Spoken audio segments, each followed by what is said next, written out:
Ako si Chad, and this is my story here in South Korea.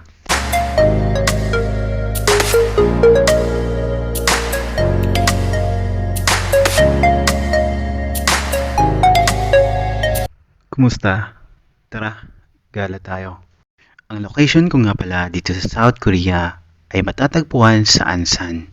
Dito ako nagtatrabaho bilang isang EPS worker.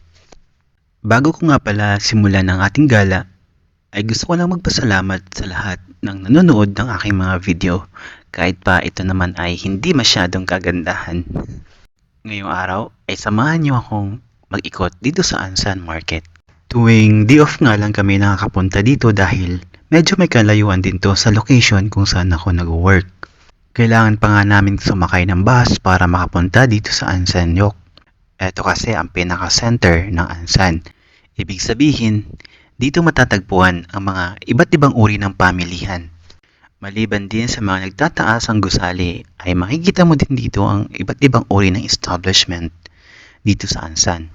Kumbaga, sa Pilipinas, ito yung pinaka-sentro ng isang lugar.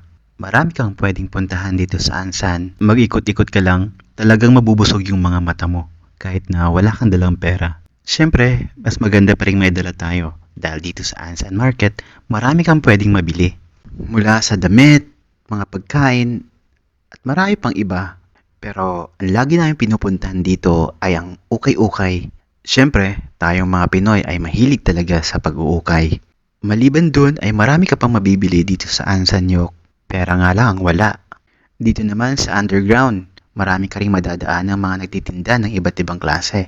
Halos karamihan na makikita mo ay talaga may mga bitbit na pinapamili dito sa Ansan dahil nga medyo may kalayuan din to sa kung saan man sila nagtatrabaho.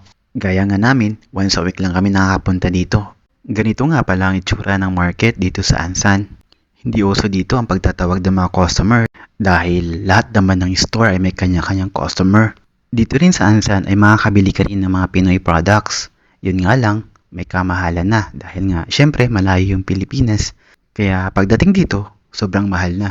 Dito sa Ansan Market, halos karamihan ng mga kasalubong mo ay mga foreigner. Iba't ibang lahi, pero halos karamihan ay mga nasa Asian country. Bibihira lang ang makita mong Koreans na namimili dito dahil karamihan ay mga foreigner nga. First time ko nga din magpagupit dito sa South Korea. Kung sa Pilipinas, 50 lang yung bayad natin. Dito, nasa 500 kung i-convert natin. Sabi nga ng mga kasama ko, huwag magko-convert ng pera kapag mamimili dahil ang laki ng differences. Minsan nakapanghinayang gumastos pero minsan lang naman. Dito nga kami madalas sa Ansan pumupunta kapag day off namin dahil syempre may mga needs din kami na kailangan bilhin. Paano ba yan? Hanggang sa susunod na gala. Annyeong!